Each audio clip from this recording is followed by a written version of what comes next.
civilmedia.mk. Слободно, независно, отворено. Добар ден, јас сум Џабир Дерала од Цивил, маскиран и вака се уште заради мерките за заштита од COVID. Денеска започнуваме ова наша средба со темата, со на самиот почеток да ги поздравиме нашите гостинки и гостинот. Онлайн присуство имаме обезбедено од Министерката за образование и наука Мила Царовска, како и од професорката Елена Џукеска од Независниот академски синдикат. Овде заедно со мене во просторот каде што го одржуваме овој настан, да? Се извинувам, само да го тргнеме мојот. Значи, да продолжиме понатаму. Имаме уште еден гостин, третиот гостин овде заедно со нас во просторот каде што го одржуваме овој настан е Бленди Ходаи, кој е председател на Средношколската унија, така е називот на организацијата. Денеска темата се разбира многу важна, барем за она што го работи Цивил веќе 22 години, а тоа е мултикултурализмот и недискриминацијата во училиштата. Како организација ние го поздравивме и силно го поддржавме процесот на реформи во образованието, особено затоа што во него препознавме многу прогресивни идеи, многу прогресивни планови кои ќе го кренат македонското образование, македонскиот образовен систем на висините до кои се стасани други развиени образовни системи во развиениот демократски свет, пред се во Европска унија, но и пошироко. Со нас денеска ја имаме министерката Мила Царовска, која ќе говори прва на нашава средба и потоа ќе се повлече, бидејќи има силна агенда, силно набиена агенда и се разбира, дури и ова време што го одвојува е всушност паралелно со еден друг нејзин ангажман, колку што дознавам од организаторите на оваа средба. Добар ден за министерката Мила Царовска. Ние во воведот кажавме неколку збора за тоа дека во тек се подготовките, односно започнате процесот на реформи во образовниот систем, нешто што во основа и на самиот почеток ветува дека ќе го подкрене нивото на образовниот систем, на македонскиот образовен систем, приближно до нивото на она што го гледаме во развиените демократии, развиените земји на Европска унија, па и пошироко. Вие имате силно набиена агенда, знаеме дека паралелно со ова имате и други ангажмани, ви благодариме за времето. Ве молам, дали можете да ни кажете нешто повеќе за тоа како во вашата стратегија за реформи во образованието се третира мултикултурализмот и недискриминацијата во училиштата, особено ако зборуваме за основните и средните училишта, дали и колку можеме да очекуваме намалување на дискриминацијата и тенденциите кои се спротивни на мултикултурализмот, на вредностите и на принципите на мултикултурализмот во нашето општество. Благодарам многу прво за организација на една ваква дебата на толку важна тема, затоа што системот се обидува да се исправи пред овие предизвици, но исто така е многу значајно да јавната дебата во континуитет се случува зошто недискриминација треба да биде актуелна тема во континуитет и зошто дискриминирачки содржини не сме да имаме во образовниот систем. Сите бевме сведоци дека со години објавувавме слики на дискриминирачка содржина во учебници. А денеска водиме дебата за тоа каква форма на учебници треба да имаме, при тоа секако зборувајќи за едно законско решение кое што експлицитно превенира внес на ваков тип на содржина во образование воопшто, во сите наставни материјали, сите учебници и целата дидактика. Она кое што е значено дека до сега само проектно се дискутирало за овие прашања. Имаме различни типови на проекти, некои од нив дури и како грантови шеми позиционирани во закон, но сепак се само за некои училишта, каде што се зборува за мултикултура, каде што се зборува за интеркултура, каде што се зборува за недискриминација. Но во новата концепција за основно образование, за прв пат, еден од основните столбови е интеркултурализам. Кога ме прашуваат како може во концепт за образование на почетокот да има родова рамноправност, интеркултура и инклузивност, дали тоа е некој граѓански концепт, велам, ние сме граѓанска држава. Да, концептот е граѓански, граѓанско образование кое што целосно е усогласено со уставот на државата мора да постои. Затоа што вие не може да носите закони, да ратификувате конвенции за недискриминација, почитување на различностите, инклузивност и така натаму, а при тоа во образовниот систем да имате така убави закоравени содржини кои што се не само што дискриминираат, туку и навредуваат и од друга страна директно создаваат атмосфера за непочитување, нееднаквост помеѓу едни и други групи на ученици и при тоа тие научуваат дека треба да живеат во некои паралелни светови, наместо во школа да ги научиме да живеат едни со други и да придонесуваат за развој на оваа држава. Така да концептот нов за основно образование токме во оваа насока, да создаде услови за учење, но при тоа и да ги научи на основните граѓански вредности кои што се уставно загарантирани. И целата оваа реформа и сите овие дебати кои што се случуваат во јавноста, не смееме да ги гледаме само од аспект на политика или од аспект на закон. Ова се вредностни поместувања кои што се во интерес на почитување на сите групи и затоа битката е толку силна, но затоа па сме и толку обединети, толку цврсти во идејата дека нов систем на образование кој што ги почитува сите и ги вклучува сите мора да има. Благодарам. Благодарам и јас. Дали имате можеби временска рамка во која ќе ги реализирате овие содржини, односно овие чекори во превенција од дискриминација и промоција на европските вредности, на мултикултурализмот како дел од европските вредности во образованието? Дали можете да ни дадете назнака кога отприлика можеме да очекуваме квалитативен скок во таа насока? Предвидената рамка за имплементација на новата концепција, каде што целосно нови содржини и програми се воведуваат, е 5 до 6 години, вовед од 1 до 9 одделение. Одиме етапно, оваа учебна година 21-22, следнава која што доаѓа, одиме во 1 и 4 одделение и така сукцесивно секоја година додаваме по одделенија дополнителни, за да може да во период од 5 години и достигнеме целосна трансформација. При тоа значи и осовременување на наставниот кадар и дополнителни обуки, но исто така и нови материјали и опремување на училиштата, за да целата оваа концепција биде пропратена и со подобра атмосфера за учење и стандарди за учење во училиштата. Само уште едно кратко прашање, дали во меѓувреме, доколку граѓанските организации, експертите, академскиот синдикат и други релевантни инстанции забележат ургентна потреба од некакви модификации во курикулумот, во учебниците, во образовниот систем, можеби модификација во однесувањето на наставниот кадар, колку има Министерството ресурси, односно капацитет да интервенира адхок во итни ситуации?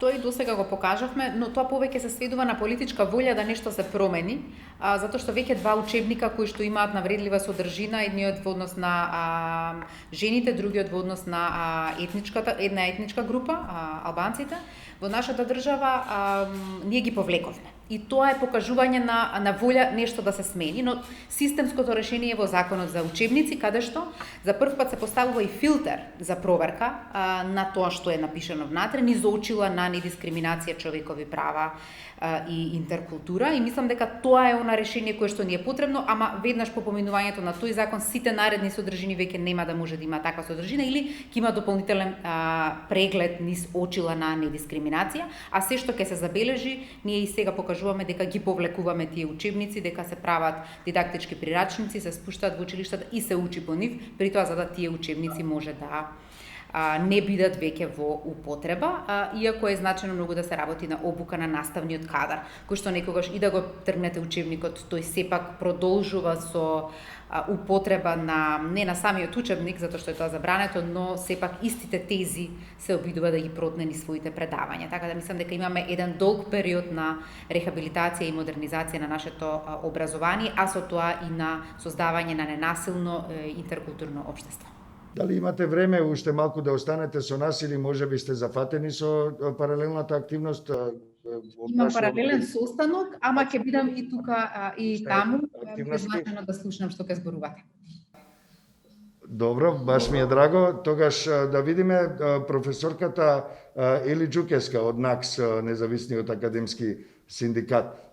Дали вие имате ваши согледувања? Како наставниот кадар, еве да започнеме од него, би можеле да очекуваме да се трансформира во еден модерен, прогресивен наставен кадар кој ќе промовира мултикултурализам, европски вредности, а ќе се соочува, односно ќе се справува со дискриминацијата на различни нивоа во секојдневието на нашите најмлади сограѓанки и сограѓани, учениците во училиштата. Дали имате како организација или вие како експертка согледувања, можеби препораки да го искористиме и присуството на министерката? Добро, ова прашање секако не е прашање нели за синдикатот, но е прашање на академската фела, многу важно и општо земено, и секој од нас има етичка предселврска нели да одговори на еден ваков предизвик. Евидентно е дека проблеми со дискриминација и со неразбирање на мултикултурализмот имаме и во академската фела, нема што да го криеме, и дека нивото не е баш така како што треба да биде. Од друга страна, постои потенцијал, меѓу професорите се разбира, да се помогне да се направат промени во основно и во средно образование. Да бидеме, сега јас би била суров реалист, нели, и би кажала дека вистинските реални промени во таа смисла во академската фела ќе ги очекуваме кога овие генерации кои што сега ќе почнат да учат по оваа концепција ќе дојдат ќе дојде ред да бидат универзитетски професори. Нели тоа вака во некоја да речем реална смисла, меѓутоа во меѓувреме се разбира дека потенцијалот кој што во моментов постои во таа смисла во академска фела дека има, се разбира, реално е да се очекува да се мобилизира и да помогне во таа смисла на секаков начин. Ети, ние си имаме некој свој предизвик, например, во моментов нели со етичкиот кодекс на најстариот универзитет, кој што рефлектира нешто што да речеме можеби не било совладано во претходните генерации на индиректен начин во основното и во средното образование, па сега имаме можност нели да го поправаме. Претпоставувам дека сте запознаени со стратегијата на Министерството за образование и наука за реформи во образованието, кои на многу директен начин ги адресираат и овие теми кои денеска ги разговараме на нашиот панел. Дали вие како професорка, како интелектуалка и експерт, меѓутоа и како дел од независниот академски синдикат, имате своја оценка или можеби препорака која би се однесувала на стратегијата, особено во поглед на темите за кои денеска разговараме? Да, секако запознаена сум и се вклучи во јавната расправа по однос на концепцијата. Мислам дека работата јас не сум експерт конкретно нели за овие теми, меѓутоа како класичен филолог имам некое конкретно искуство што мислам дека може да придонесе во оваа смисла и тоа и го укажав, и сега повторно ќе го повторам. Има потреба малку да се разбира пристапот е така како што треба да биде и добар е и очекуваме да даде своји ефекти и резултати ако се имплементира правилно, но добро е да се остручни малце во смисла на проширување нели на кругот на луѓе кои ќе бидат вклучени во обуките на наставниците и сето тоа, да се даде една малку поширока димензија на проблемите. Еве конкретно на што мислам. Значи, училиштата секако треба да бидат место каде што учениците ќе се запознаат со својата, уште од најмала возраст, нели, со сопствената култура и со другите култури кои што живеат заедно со нив и се разбира ќе се подготват да бидат активни учесници, односно чинители во таа култура. Сега тука е многу битно како им се презентираат работите на учениците. Значи Македонија си има свое богато културно наследство и постои потенцијал да тоа биде искористено во насока на освестување на мултикултурализмот и се разбира идејата нели дека собствената култура не треба да ја градиме како дискриминаторска. Иако дискриминацијата си има нели и оди по секакви основи. Тука гледам потенцијал нели односно можности широки што ги дава концепцијата, особено во делот што се предвидуваат нели многу наставни активности, се ослободува простор наставниците да работат повеќе со учениците и ако добијат соодветна обука од нас, апсолутно постои можност да го издигнат пристапот на едно многу повисоко ниво, користејќи го, например, културното наследство нели што го имаме на располагање. Многу е важно на учениците да им се објасни дека секоја култура самата по себе е по природа мултикултура. Значи во секоја култура имате примеси од соседите, имате остатоци од она што било некогаш нели во минатото, значи потребно е да го гледате и синхрониски и диахрониски. И во таа смисла, ако создавате простор да не се развива дискриминација. Ако човек така ги гледа работите, нема никогаш нели да стане човечко суштество што ги дискриминира другите. За тоа е потребна малку стручност и се разбира соодветни обуки. Тука гледам нели простор да се ангажираат универзитетските професори, оние кои што се занимаваат конкретно со области повезани со културното наследство, но се разбира и други, постојат навистина неограничени можности за развивање и на материјали за работа, и учебници, и помагала, и активности, и се што треба. Ви благодарам за пораките кои морам да признам дека се во иста насока како и мандатот, активностите, заложбите и на Цивил како организација. Инаку на самиот почеток требаше да нагласам дека овој настане дел од проектот Европски перспективи, кој го поддржува германската влада, односно Министерството за надворешни работи на Сојузна република Германија.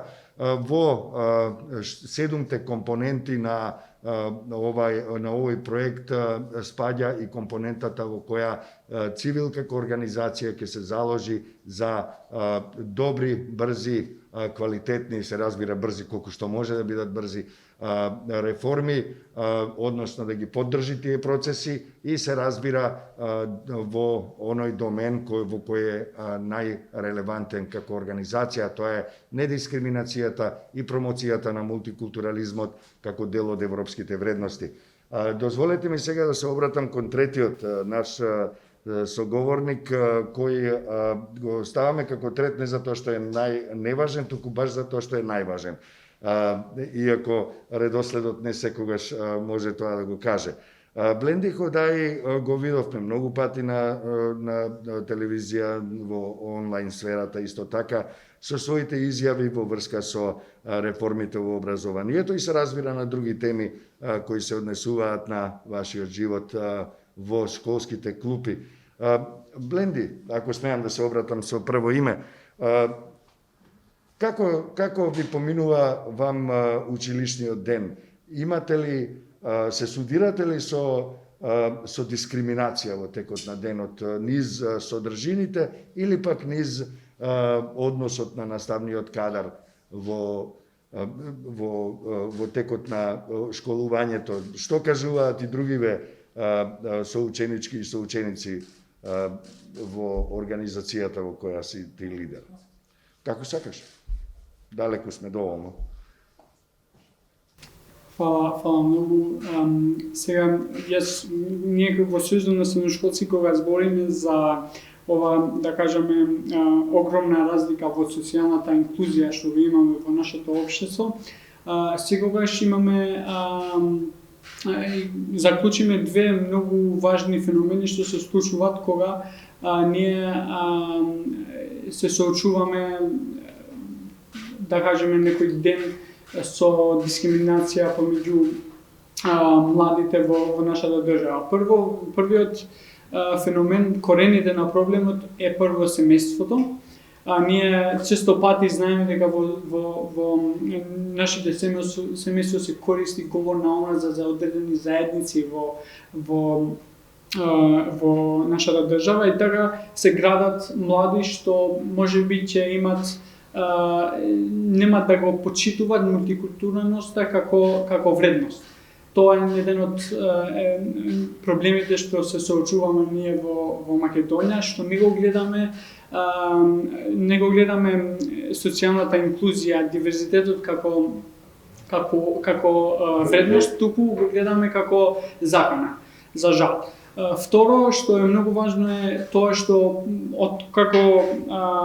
од семејството ние одиме во училиште и сме 8 часа таму, учиме за одредени работи, е жал е кога ние имаме содржини, како и министерката каже, знаеме, бевме сведоци на содржината со говорна омраза во социологија, после тоа во географија и многу други содржини, што кажат дека што навредуваат одредени заедници што живеат во нашата држава. И кога го имаме, кога еден млад човек, еден средношколец ќе учи дека например албанците се дојдени од некоја земја или ромите се дојдени од некоја друга земја, некоја содржина што ги навредува та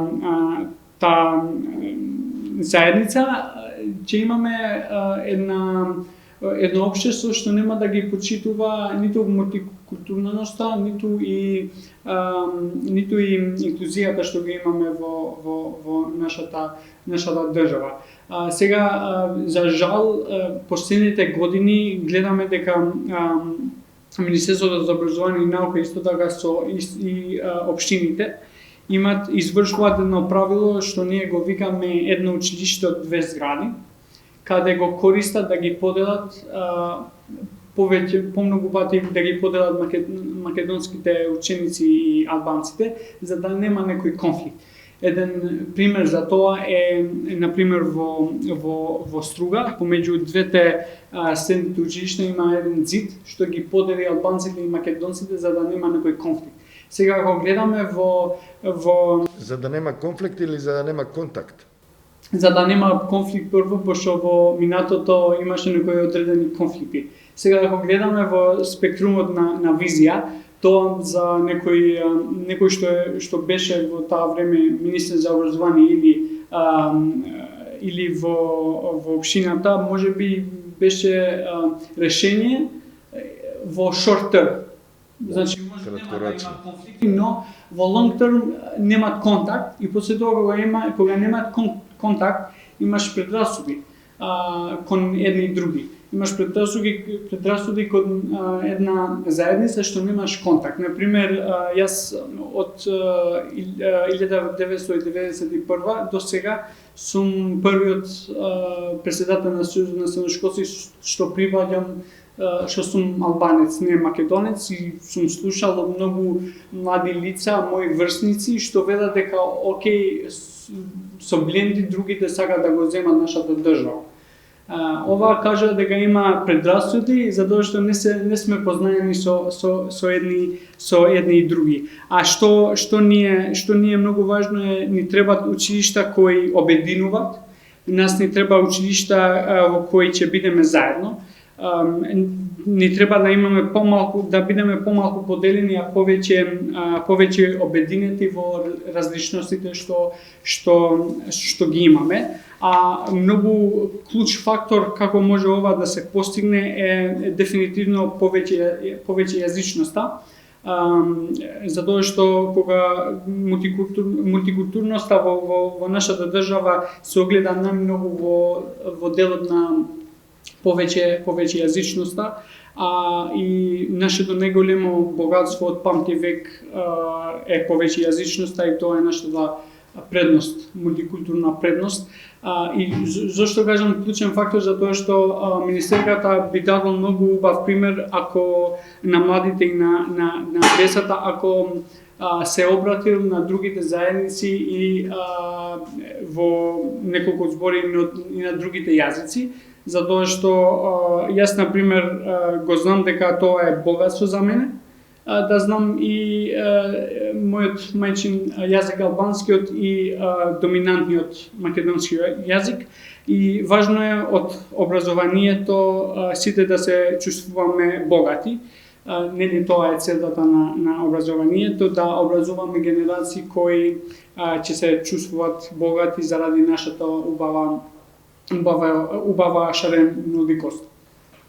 Бленди, дали средношколките и средношколците се запознаени доволно со тоа дека во теке на почеток е додуше спроведување на една стратегија на осовременување на образовниот процес? Дали сте оптимисти во таа смисла? Еве слушаме за 5-6 години ќе биде имплементирана целосно стратегијата, што е, ако зборуваме за такви коренити, сериозни стратегии, тоа е дури и кратко време за да се спроведе.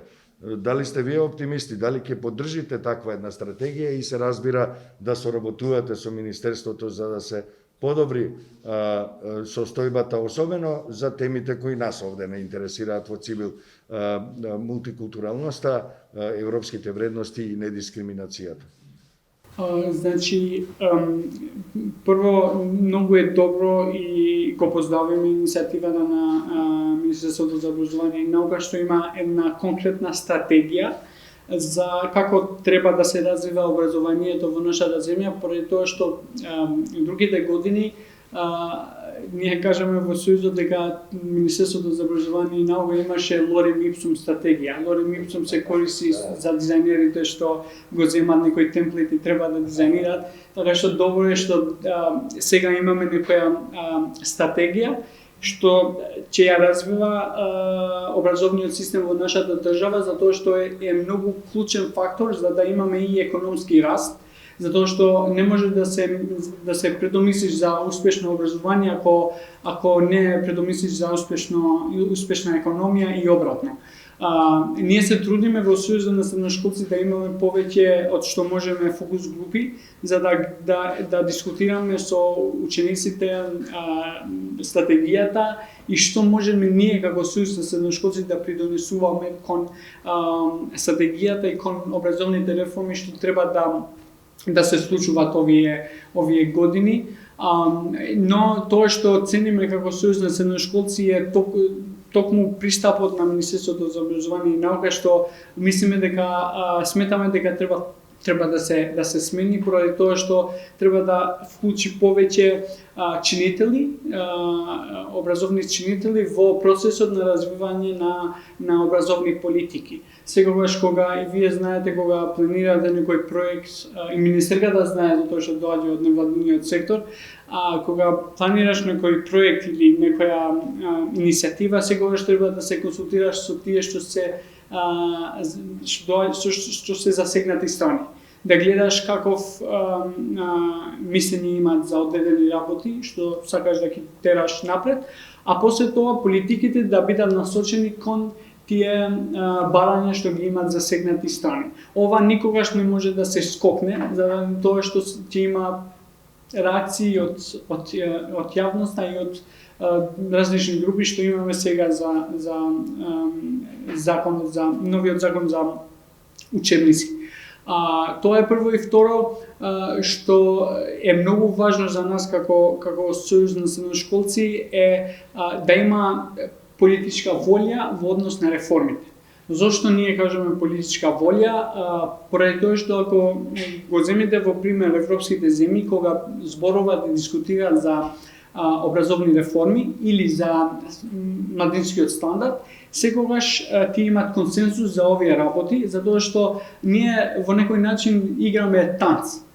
Например, со реформата на Кембридж немаше консенсус и после тоа кога доаѓаше другата партија во власт, го укинуваше реформата за средното образование.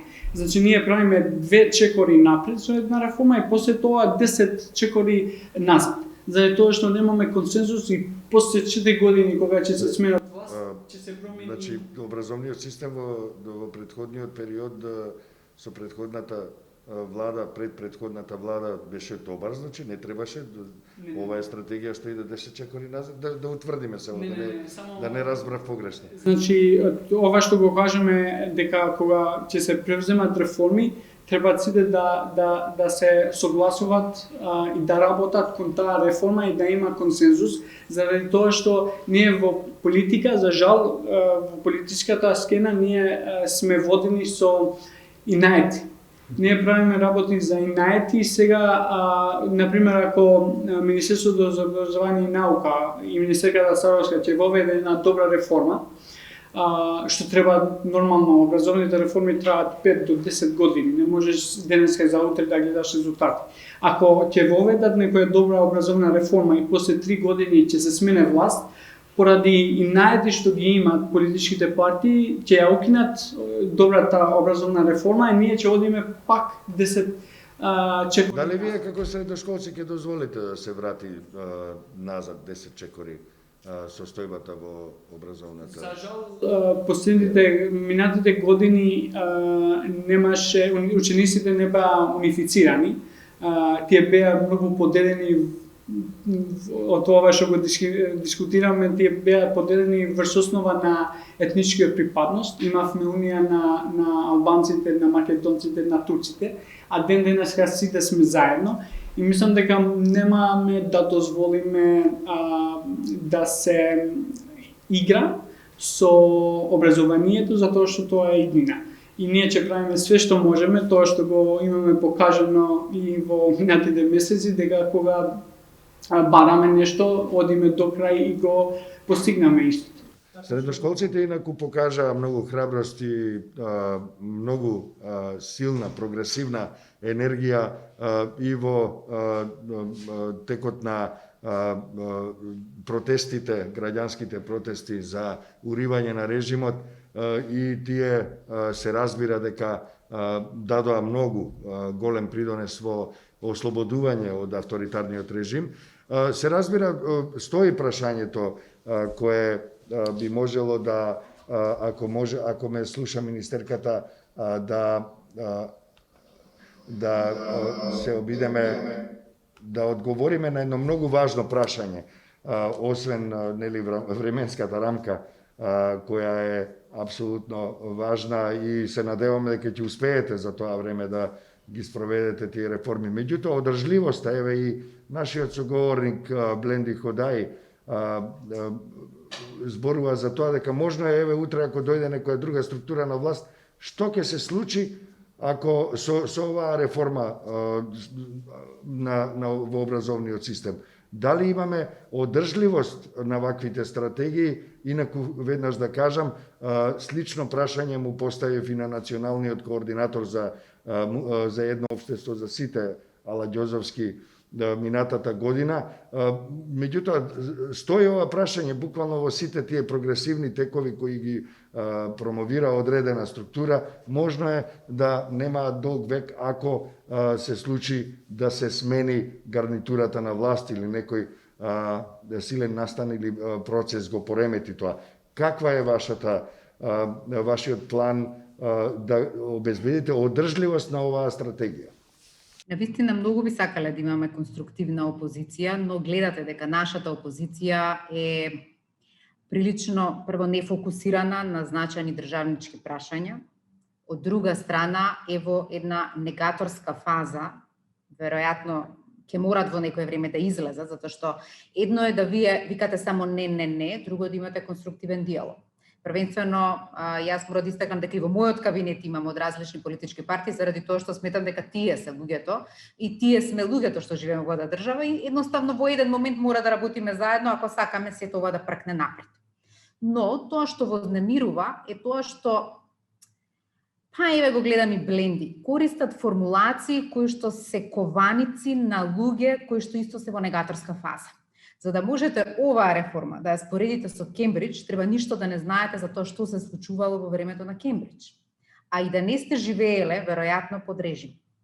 Затоа што имаше време, кој што сите убаво го памтиме, тоа не беа 10 години, некои сака да кажува 10-12, не, тоа беа 6 до 7 години, немање дебата за ништо и носење на закони во 12 по полнок на 31 декември, за да ниту некој знае, ниту некој чуе, ниту негде се пренесе. Дебата за образование не памтам во последните 15 години, претходно сум била веројатно премногу млада и за да памтам, но нема дебата за тоа какво образование ни треба. Кембридж се воведе насила, не само што се воведе, тој немаше врска со реформа, затоа што кога реформирате образование не може да ги фатите само природни науки, жално, но не можете. Едноставно мора да го имате целиот пакет. И ова е прва реформа што се случува. Јас сум многу среќна што дебатираме. Дали ќе имаме национален консензус, зависи од сите страни. Нашата страна е конструктивна и голем дел од забелешките од конструктивната јавност се прифатија. Првичната концепција која прочитате со последната концепција ги содржи сите оние потребни работи на целата конструктивна јавност кои што беа сугерирани. Зашто? За да може да имаме подолг век, но и да се покаже ширина, дека ова не е нешто што го смислиле петорица, напротив, преширока беше консултацијата и за се дебатираше за неиза, така да е многу значајно кога оценуваме процес или оценуваме политика, да не користиме кованица на злите јазици и оние кои што никогаш не знаеле да дискутираат и дебатираат и за ништо не дискутирали и дебатираат, денеска да објаснуваат што значи широка дебата. Втората работа што е значена е сите ченители се вклучени во сите процеси, но тоа не значи дека треба сите да се согласат во конечната верзија. И нема ниту една држава во која што се прифаќаат сите до последен коментар. Во најголем дел се земаат во предвид и се интегрираат, но има работи кои што остануваат надвор од таа политика, затоа што се сметаат можеби за несправедливи, но несоодветни. Но важно е да се случува дебата. И процесот, и самата реформа, и документите се еднакви на нивото на развиените земји. Така да сметам дека одиме со правчето. Колку ќе биде одржливоста, зависи од сите нас. Нема вечна политика, нема вечен закон, ништо не е исклесано никаде. Но треба да се потрудиме да фатиме чекор и да кажеме, ако нештото е добро останува, ако нештото е лошо се трга. Затоа што и од претходниот образовен систем не извлековме се и рековме ништо не чини. И самите ние кога ја презентираме реформата велиме имаше добри работи и во Кембридж и тие се земени во програмите, имаше добри работи и од претходно и тие се ставени, но има и современи работи кои што се виделе низ проекти дека се добри, па се ставени во реформата. Така да сето тоа што се зборува за потребни пилотирања и така натаму, сето тоа беше завршено до моментот на креирање на оваа концепција. И истражувања, и пилотирање, сите искуства се земени, ставени внатре и сега движиме напред. Јас велам дека конструктивна опозиција е најважно да се има, но оваа опозиција не покажува волја за конструктивно затоа што и самите следевте. Немаше предлог од нивна страна, нема предлог ни за како треба да изгледаат учебниците, нема предлог ни какво законско решение за наставниците треба да има. Нема предлог за ништо, но смета дека ова не треба да постои. Зошто? Ние не знаеме, веројатно сакаат власт, но немаат идеја што би правеле со сопствената власт. Не би се согласил во целост со вас, бидејќи она што дел од политичките структури во земјава го има добро разработено, тоа е една постапка на буквата Б, бојкот. Се разбира ова повеќе иронично. Јас би сакал да прашам професорката Џукеска, дали вие гледате можност да се воспостават одредени вредности толку длабоко и толку стабилно во едно општество, да може една прогресивна стратегија, образовна стратегија која е апсолутно важна, суштинска за едно општество, да се одржи и да ги надмине тие стеги, односно тие проблеми кои би ги предизвикала смената на политичка гарнитура во власта и така натаму. Како вие како академска фела би можеле да реагирате на или пак да придонесете кон одржливоста на една стратегија, на еден процес на осовременување во општеството, во образованието? За жал, она што го гледаме општо во општеството во моментов, што се случува, не е одбегнување академската фела и реакциите на академската фела се исто така во голема мера за прашања за кои што е потребен стручен одговор или професионален, на некој начин се гледа дека имаат позадина која што не е таква. Ова што се зборуваше претходно, значи за отсуството на консензус, тоа е нешто што е погубно во моментот за нашето општество, затоа што го губиме полека разумот и престануваме да разликуваме што е конструктивна критика, а што е просто негирање само колку за да се негира. Тука политичките партии кои што негираат и политичките субјекти се разбира дека се имаат својата одговорност и јасно е дека не може нели само една страна во општеството постојано нели да турка напред, а другата нели да влече секако назад. Ама реалноста ни е таа, ние сме сега во некоја пострежимска фаза кога диктаторот не е во земјата, ама последиците се тука и општеството е, мислам, далеку се уште од ослободување. Значи, ако ја погледнете академската заедница, најстариот универзитет на светот е се уште заробена институција и тоа се има реперкусии врз реакциите на академската фела во јавност и по однос на вакви важни стручни прашања. Ако зборуваме конкретно за концепцијава за основно образование, јас бев на таа јавна расправа од последната што беше во собрание, мислам таков беше случај што меѓу последните зборував и се убаво отслушав од почеток до крај. За мене беше разочарувачки отсуството генерално на суштински аргументи против. Мислам навистина очекував да слушнам подлабоки аргументи против од оние кои што да речеме се сметаа дека не е во ред концепцијата. И мислам се слушна се и се што секакви мотивации од лични до политички, до не знам какви, до навреди, само не тоа што треба навистина да се слушне. Тоа е погубно за нашето општество и крајно време е сите да сватиме дека така не можеме да продолжиме. Едноставно тоа не е добро за никого. Дури и за опозицијата, нели, ако смета дека тоа може да го злоупотреби за влаќање на власт. Некои сфери како образованието, на пример, не знам, здравство, култура мора да бидат над тоа, над секојдневната политика. Нема едноставно, нема корист од тоа за никого. Сега, дали имаме шанси, значи... Но вие би кажале дека всушност таков потенцијал, барем таква волја, не се забележува и во академската фела, да поддржат еден процес кој би ги надминал партиско-политичките рамки и циклусите во сменувањето на власта. Дали мислите дека може нешто сепак да се помогне, евентуално граѓанското општество, медиумите да преземат некаква одговорност или акција, да заедно со прогресивниот дел од академската фела придонесат кон одржливост на овие и ваквите стратегии? Мислам дека е потребно сега малку време, значи потребно е малку време, тоа е сето еден процес и мораме, можеби тоа сакав сега да го кажам следно, дека треба да разбереме дека треба сепак малку време, дека во основа оваа реформа задира во многу суштински работи и проблеми, значи во нашето општество и затоа и создава таков голем отпор и потребно е малку време да тоа се процесуира така како што треба. И што можеме да направиме во овој момент? Значи, прогресивниот дел од академската фела мора да остане мобилизиран. Едноставно, борбата мора да продолжи.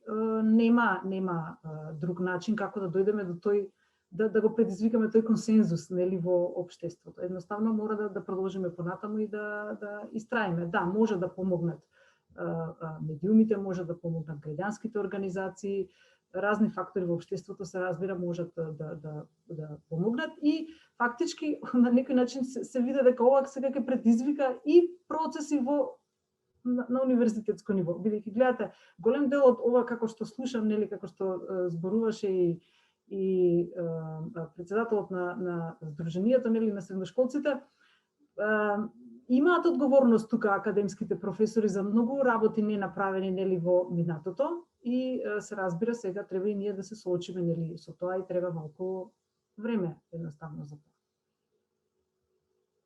Потенцијал секако дека има и просто треба да го следиме. Молам? Викам, потенцијалот е тука, само треба да го следиме, треба да му се даде шанса. Да, и јас исто така би апелирал да се воспостават одредени принципи и вредности за да може овој процес и побрзо да почне и да вроди со првите плодови, се разбира да се работи многу на одржливоста на овие процеси, бидејќи ние младите, како Бленди и јас, не сме многу трпеливи и сакаме да видиме резултати што е можно побрзо и повеќе. Дали имаме, пред да го прашам мојот колега Бленди, дали имаме некое прашање во инбокс или во коментари? Имаме? Добро, затоа што ја овде не можам да го отворам тоа.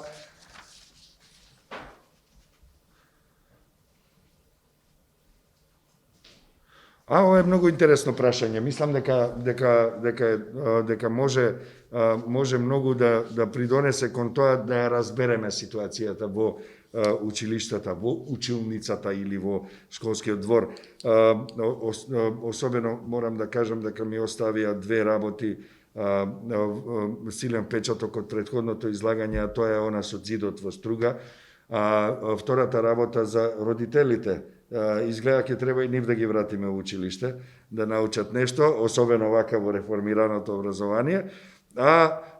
Имаме едно прашање до Бленди, пишува: доколку си бил сведок на дискриминација во твоето училиште, на кој начин реагирале професорите и како се справиле со ситуацијата? Благодарам за прашањето. Повели? Значи, дискриминиран сум бил и јас и моите врсници во класата кога учевме од некоја содржина што имаше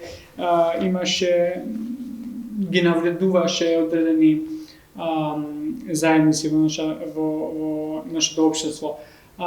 За жал, тоа што се случи во училница кога земаме некоја содржина што ги навредува другите, голем пати нашите наставници прават скип на лекцијата за да не го збориме таа лекција или да не го учиме. Ама тоа е, како кажав, треба да имаме решение што ќе трае долгорочно, а не во шорт-терм што нема да придонесе ништо. Не е целтата на образованието да правиме скип на лекциите заради тоа што ние имаме навредувачки говор во такви текстови, и тоа што цениме како сојуз на средношколци е многу важно дека значи да се гарантира безбедна средина каде што ќе се почитуваат сите права на сите заедници во нашата држава. Треба различноштата што го имаме да се рефлектира во наставни програми и мора да се осигурува дека сите дидактички материјали да бидат ослободени од говорот на омраза. Тоа треба да се направи, да не градиме млади што, како кажав и претходно, што ќе ги мразаме едни и други. Јас за жал сум бил сведок повеќе дискриминиран како председател на Сојузот на средношколци во социјалните мрежи, што има многу навредувачки зборови кон мене поради тоа што припаѓам на некоја друга етничка припадност, не од македонскиот, не сум македонец, така што тоа кажам многу дека и младите можеби ќе имаме многу конзервативни млади во иднината, за жал поради сите овие елементи што ги дискутираме и за училиштето, но и за тоа што се градиме како личности во семејството. Извонредна поента, особено тоа на крајот. Јас би сакал тука да опоменам за времето, бидејќи ни истекува времето за овој настан. Би сакал да им дадам прилика и на другите соговорнички, доколку имаат нешто да дополнат како последна порака. Доколку дали имате некоја последна порака или пак заклучок да изнесете, или да привршуваме полека со настанот?